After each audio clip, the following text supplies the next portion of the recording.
అదే RTV app వార్తల్ని క్షణాల్లో చదివే అవకాశం ఉంటుంది. ఒక న్యూస్ పేపర్, ఒక టెలివిజన్ ఛానల్ మీ చేతుల్లో ఎప్పుడూ ఉంటాయి. నందికొట్కూరు రాజకీయాలు హాట్ టాపిక్గా మారాయి.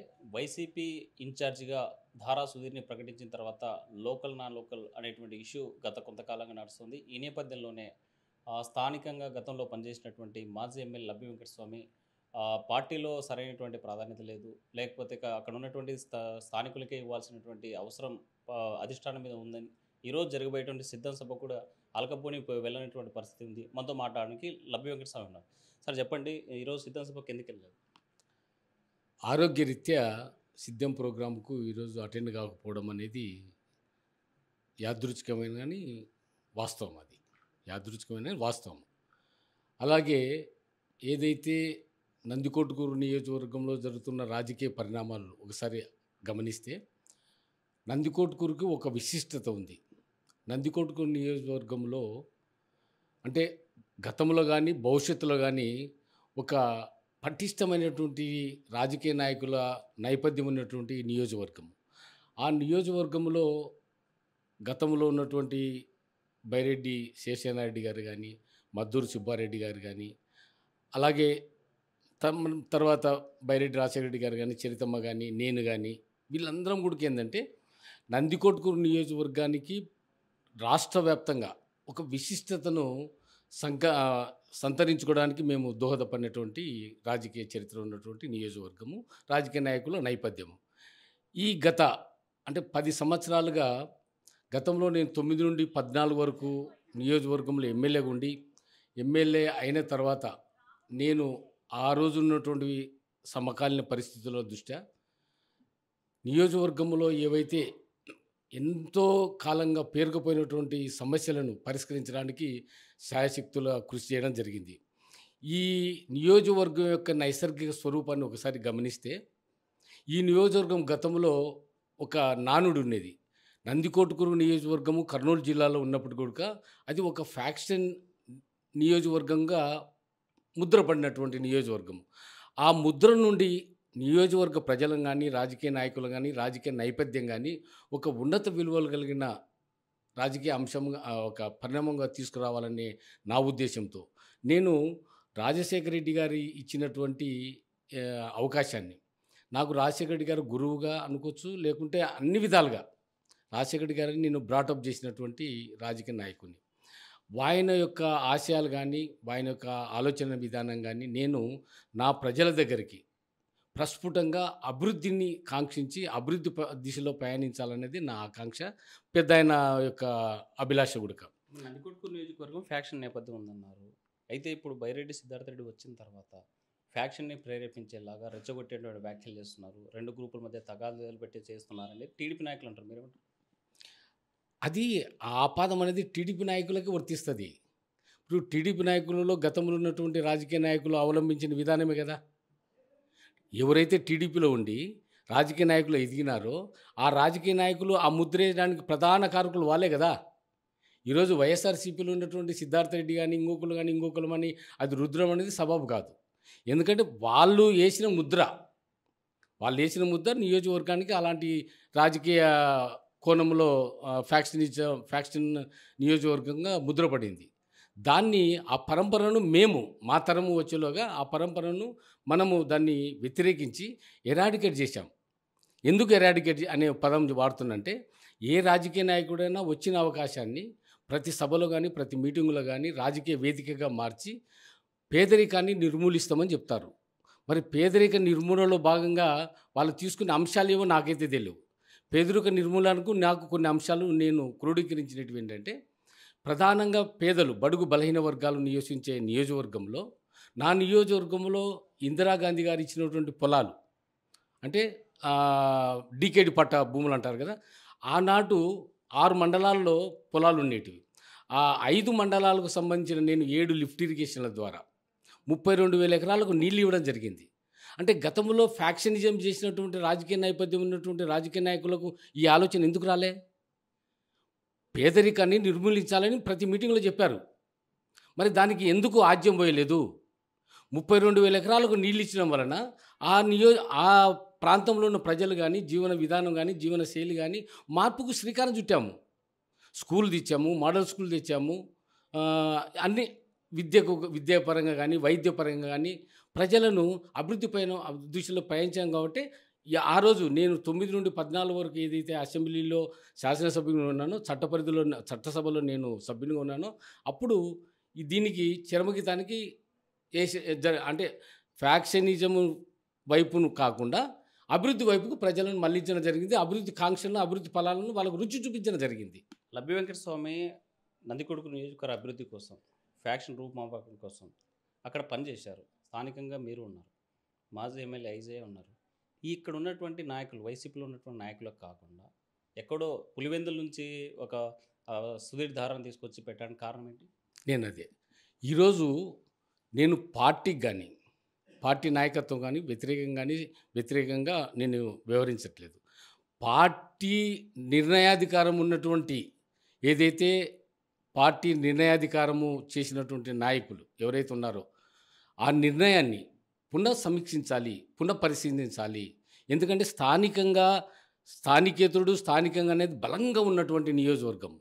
ఈ రోజున ఎవరైతే స్థానికేతరుడుగా వచ్చి ఇక్కడ ప్రజల్లో కానీ, నియోజకవర్గంలో కానీ ప్రయాణించడం జరిగిందో వారి వలన వేరే నాయకులకు కూడా ఆ మచ్చబడే దౌర్భాగ్యం ఉంది. ఇప్పుడు నేను దారా సుధీర్ అమ్మడి తిరిగితే దారా సుధీరు స్థానికుడు కాకపోయినా కానీ స్థానికేతరుని చేస్తున్నాడు కాబట్టి ఆ మచ్చ నా కూడా వస్తుంది. కాబట్టి నేను స్థానికతకు ప్రాధాన్యత ఇచ్చేవాడిని కాబట్టి స్థానిక నాయకత్వము, స్థానిక ప్రజల యొక్క అభిలాష, ఆకాంక్షను ఖచ్చితంగా నిర్వర్తించడానికి, వాళ్ళ అభిలాషను నేను ముందుకు తీసుకుపోవడానికి నిర్విరామంగా కృషి చేస్తాను. మీరు సీట్ కోసం చాలా ప్రయత్నం చేశారు. ఒక సందర్భంలో సిద్ధార్థ రెడ్డి మీరు కలిసి జగన్ని కూడా కలిశారు. ఏమన్నారు? సీఎం గారికి మా ఉన్న పరిస్థితులు నేను కానీ, సిద్ధార్థ రెడ్డి కానీ చెప్పడం జరిగింది. ఈసారి గతంలో నేను ఏదైతే అభివృద్ధి నియోజకవర్గాన్ని చేశానో ఆ అభివృద్ధి ఎక్కడైతే ఆగిపోయిందో ఈసారి నాకు కంపల్సరీ ఎమ్మెల్యే కావాలి, కాబట్టి ఎమ్మెల్యేగా నాకు అవకాశం ఇవ్వండి. అదే విషయాన్ని సిద్ధార్థ రెడ్డి గారు కూడా చెప్పడం జరిగింది సీఎం గారికి. కానీ సీఎం గారికి తెలుసో లేకుంటే ఆ నిర్ణయం తీసుకున్నటువంటి కొందరు కీలకమైన వ్యక్తులు, పార్టీలో కావచ్చు లేకుంటే వ్యాపారవేత్తలు కావచ్చు, వాళ్ళ ప్రమేయం ఎక్కువ ప్రభావంతో ఈరోజు స్థానికేతరుడు అనే వ్యక్తి మా నియోజకవర్గంలో అభ్యర్థిగా రావడం జరిగింది. అంటే ఈ విషయము సీఎం గారికి తెలియదంటారా? అంటే వీళ్ళకి తెలియకుండానే ఈ ప్రకటన వచ్చిందంటారా? సీఎం గారిని ప్రభావితం చేసే శక్తులు ఎక్కువ. సీఎం గారికి తెలియదని కాదు, సీఎం గారికి ప్రస్ఫుటంగా స్థానికులను, బలమైన లీడర్లను, ఎందుకంటే ఐప్యాక్ అని ఇంకొక ప్యాక్ అని ఎంతో చేస్తున్నారు. ఎందుకంటే గెలిచే అభ్యర్థులను, పార్టీకి అసెట్ అయిన అభ్యర్థులను, నీతికి నిజాయితీగా పనిచేసే వాళ్ళను, పార్టీని ముందుకు తీసుకుపోయే అభ్యర్థులను తీసుకుపోవాలనే ఉద్దేశంతో సీఎం గారు ఇన్ని ప్యాకులు పెట్టాడు. కానీ దానికి అనుగుణంగా కాకుండా తిలోదగాలు ఇచ్చేటువంటి నిర్ణయం తీసుకున్నారు. కాబట్టి మేము పార్టీ అధిష్టానాన్ని కానీ, పార్టీ నాయకత్వం కానీ పునఃసమీక్షించండి, పునఃపరిశీలించండి. ఈరోజు స్థానికంగా ప్రజలు, అంటే కర్నూలు జిల్లాలో 2 నియోజకవర్గాలు రిజర్వ్డ్ జిల్లాలు ఉన్నాయి. 2 రిజర్వ్డ్ నియోజకవర్గాలలో కూడా ఒకటి కోడుమూరు నియోజకవర్గము, ఒకటి నందికొట్కూరు నియోజకవర్గం.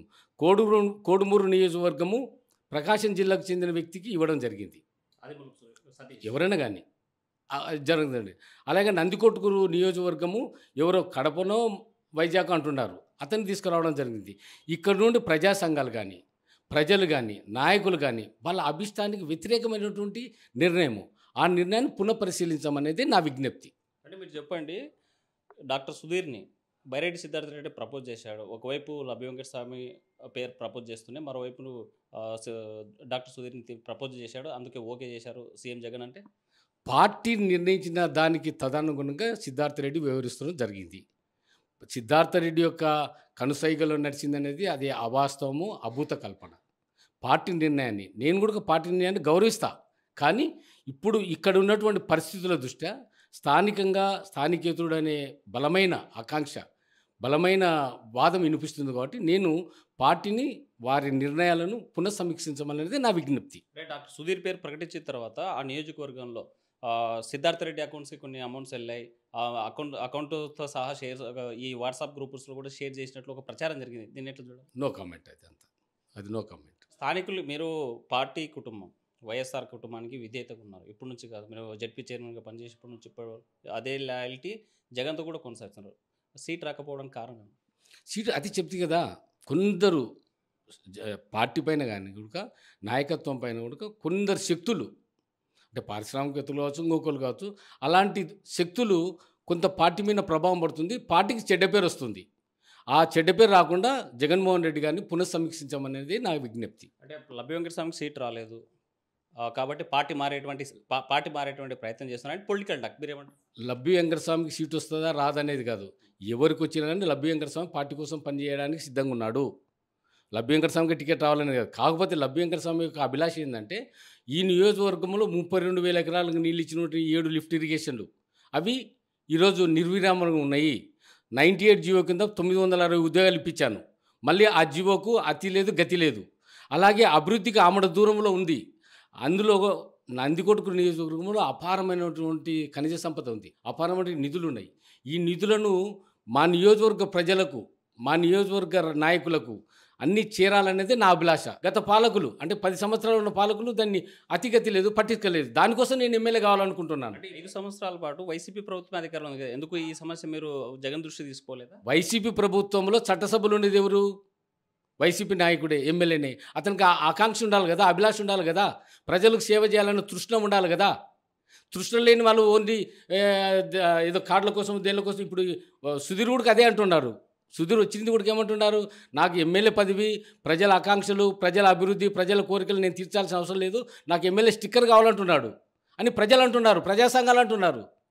మరి అలాంటి వాళ్ళను మన నియోజకవర్గం మొయ్యాలన్నా మా ప్రజల మీద, ఆ ప్రాంత ప్రజల మీద మమకారం లేని నాయకత్వాన్ని, ప్రజలు ఒప్పుకునే నాయకత్వాన్ని అధిష్టానము పునఃసమీక్షించాలనేది నా గోడు. ఎందుకోసం లబ్బి వెంకటస్వామి గారు మనం చూస్తున్నాము, మార్పు ఏదైతే ఎమ్మెల్యేలు గెలవడం లేదు, వాళ్ళకి నెగిటివ్ ఉంది, సర్వేలు పాజిటివ్గా రాలేదనేసి మెజార్టీగా ఎస్సీ సామాజిక వర్గాలు, నియోజకవర్గాలు ఏవైతే ఉన్నాయో దీంట్లో మార్పు చేయాల్సినటువంటి అవసరం ఉంది. మరోవైపు ఏమో జగన్మోహన్ రెడ్డి సామాజిక న్యాయం చేస్తున్నదే మా పార్టీ అంటున్నారు. మరి దీని సామాజిక న్యాయము అనేది ఒక మాటలతోనూ ఇంకో దాంట్లో కాదు. సామాజిక న్యాయానికి పరాకాష్ఠనే బాబాసాహెబ్ అంబేద్కర్ గారి విగ్రహం ప్రతిష్ఠించడం. అంటే భారతదేశంలో అత్యున్నతమైన సామాజిక న్యాయానికి విలువ ఇచ్చిన వ్యక్తి డాక్టర్ మన రాజశేఖర్ గారి తనయుడు జగన్మోహన్ రెడ్డి గారు, దాంట్లో డౌట్ లేదు. కానీ చేసే సంస్కరణలు ఇప్పుడు 1,50,000 కోట్ల రూపాయలు పేద ప్రజలకు కానీ, అంటే ఎలాంటి అరమరకలు లేకుండా, ఎలాంటి దోపిడీ లేకుండా ఈరోజు డైరెక్ట్గా దాని ద్వారా ప్రజలకు వేస్తున్నాడు. అది డీబీటీ అది ఒక సంస్కరణలో భాగం, అది ఒక మంచి ప్రక్రియ. మీ ఎంపీ కర్నూలు పనిచేస్తున్న ప్రస్తుతం ఉన్నటువంటి సంజీవ్ కుమార్, వైసీపీ పార్టీలో సామాజిక న్యాయం లేదు, పేరుకు మాత్రమే ఉంది, మాలాంటి ఎస్సీలు, మాలాంటి బీసీలు, మాలాంటి మైనార్టీ నాయకులకు విలువ లేదు, కేవలం పదవి మాత్రమే ఉంది అనేటువంటి కామెంట్ చేస్తున్నారు. అలాంటి సిచ్యువేషన్ ఉందా పార్టీలో? నేను ఒకటి చెప్తాను. ఇప్పుడు నేను ఒకరి గురించి కామెంట్ చేయను. పార్టీ అయినా నాయకత్వం అయినా ఒకసారి అవకాశం ఇచ్చినప్పుడు అవకాశం ఇచ్చిన దాన్ని సద్వినియోగం చేసుకునేవాడు నాయకుడు అవుతాడు. సద్వినియోగం చేసుకుండా వాళ్ళ ప్రైవేటు పన్నులకు అధికారాన్ని ఉపయోగించిన వాడు నాయకులు గారు. ఎందుకు చెప్తున్నానంటే, నేను ఒక చిన్న విషయం, నేను 5 ఏళ్ళు ఎమ్మెల్యే ఉన్నాను, ఇదే ఆర్థర్ గారు కానీ అంత వాళ్ళ ఎమ్మెల్యేగా ఉన్నారు. మళ్ళీ నేను నియోజకవర్గంలో 896 కోట్ల డెవలప్మెంట్ చేశాను. మళ్ళీ వీళ్ళు ఎందుకు చేయలేకపోయినారు? అప్పుడు వాళ్ళ పనితనంలో మెరుగుపరచడంలో, లేకుంటే ఇంకొక అభివృద్ధిలో వాళ్ళకు ఐడియా లేకపోవడంలో వాళ్ళు ఫెయిల్యూర్ అయ్యి దాన్ని పార్టీకో నాయకత్వానికి ఆపాదించడం అది కరెక్ట్ కాదు. నందికొట్కూరు నియోజకవర్గం జరగాలంటే లబ్బి వెంకటస్వామి ఎమ్మెల్యేగా పోటీ చేయాలి, ఎమ్మెల్యేగా ప్రజాప్రతినిధిగా చట్టసభలో ఉండాలి అనేది మీ ఆకాంక్ష. లబ్బి వెంకటస్వామికి ఎమ్మెల్యేగా గత 10 ఏళ్ళ నుండి లేడు. ఇప్పుడు ఎందుకు ఎమ్మెల్యేగా కావాలి నేను అంటే, ప్రజల ఆకాంక్ష. నా నియోజకవర్గంలో అభివృద్ధికి ఆమడ దూరం ఉంది, మళ్ళీ అభివృద్ధి వైపుగా పయనించాలి, పరుగులు పెట్టించాలంటే కంపల్సరీగా అవగాహన ఉన్నటువంటి నాయకుడు కావాలి. ఆ నియోజకవర్గం పైన నైసర్గిక స్వరూపం కానీ, భౌగోళిక స్వరూపం పైన కానీ అవగాహన ఉండి, నాయకుల యొక్క ఏదైతే ఆలోచన ఉందో, నాయకుల యొక్క విధి విధానాలు కూడా ఆలోచన ఉందో వాళ్ళకి తెలిసి ఉన్న వ్యక్తి అయితే బాగుంటుంది అనేది నా ఆలోచన. మీ పార్టీ రాష్ట్ర అధిష్టానము జగన్మోహన్ రెడ్డి గారు పునరాలోచిస్తారనే ఆలోచన ఉంది. నాకు ఖచ్చితంగా జగన్మోహన్ రెడ్డి గారి మీద ఆ విశ్వాసం ఉంది. ఖచ్చితంగా. ఎందుకంటే ప్రతి సీటు కూడా విలువైనదే. ఇప్పుడు ఉన్న సినారియోలో ప్రతి సీటు కూడా రేపొద్దున ఆయన అధికారం రావాలి, ముఖ్యమంత్రి కావాలి, మళ్ళీ ఆయన ప్రవేశపెట్టిన సంక్షేమకాలు మళ్ళా అదే విధంగా కొనసాగాలి, పేద ప్రజల అభ్యున్నతి కొనసాగాలంటే ఖచ్చితంగా జగన్మోహన్ రెడ్డి గారు కావాలి. జగన్మోహన్ రెడ్డి గారికి చేసే ప్రతి ఒక్క సీటు కూడా ఆయన అకౌంట్లో చాలా విలువైనది. జగన్మోహన్ రెడ్డి గారు ఆలోచించకపోతే లభ్య వెంకట స్వామి వాట్ నెక్స్ట్? కాలమే పరిష్కరిస్తుంది. కాలమే పరిష్కరిస్తుంది. మీ నాయకత్వం మీరు ఏం చెప్పదలుచుకున్నారు ఫైనల్? ఎవరికి పునఃపరిశీలించండి. ఈ నియోజకవర్గంలో పరిస్థితులు దారుణంగా ఉన్నాయి. ఈ నియోజకవర్గంలో నాయకులు కానీ, ప్రజలు కానీ, ప్రజా సంఘాలు కానీ అందరు కూడా వాళ్ళ ఆకాంక్ష మేరకు నిర్ణయం తీసుకోండి అనేది నా విజ్ఞప్తి. రైట్. ఒకటే చెప్తున్నారు లభ్య వెంకట స్వామి గారు, లోకల్గా ఉన్నటువంటి నాయకులకి ప్రాధాన్యత ఇవ్వాలి. సమస్య ఆ నియోజకవర్గం మీద పట్టున్నటువంటి నాయకులకు ఇవ్వాలి. గతంలో పనిచేశాను నేను, ఆ నియోజకవర్గం మీద సంపూర్ణమైనటువంటి అవగాహన ఉంది. ఆ నియోజకవర్గ ప్రజలకు ఏం కావాలో నాకు బాగా తెలుసు. కాబట్టి గత 10 ఏళ్ళుగా ఉన్నటువంటి గతంలో ఉన్నటువంటి ఐజే కావచ్చు, ఆర్థర్ కావచ్చు, చేసింది ఏమీ లేదు, అభివృద్ధి శూన్యం. కాబట్టి నాలాంటి వాడు చట్టసభల్లో ఉంటే తప్పనిసరిగా అభివృద్ధికి, నియోజకవర్గ అభివృద్ధికి కోసం పాటుపడతాడు, పనిచేస్తాడు. ఆ రకంగా రాష్ట్ర అధిష్టానం ఆలోచించాలి. జగన్మోహన్ రెడ్డి పునరాలోచించి సీటు కేటాయించాలని కోరుతున్నారు లభ్య వెంకట స్వామి. వీడియో జర్నలిస్ట్ చంద్రశేఖర్తో హుసేన్ నాటి కర్నూలు. మరిన్ని వీడియోస్ కోసం ఛానల్ ని సబ్స్క్రైబ్ చేయండి. లేటెస్ట్ అప్డేట్స్ కోసం వాట్సాప్ ఛానల్ ని ఫాలో చేయండి. అండ్ లింక్ డిస్క్రిప్షన్ లో ఉంది.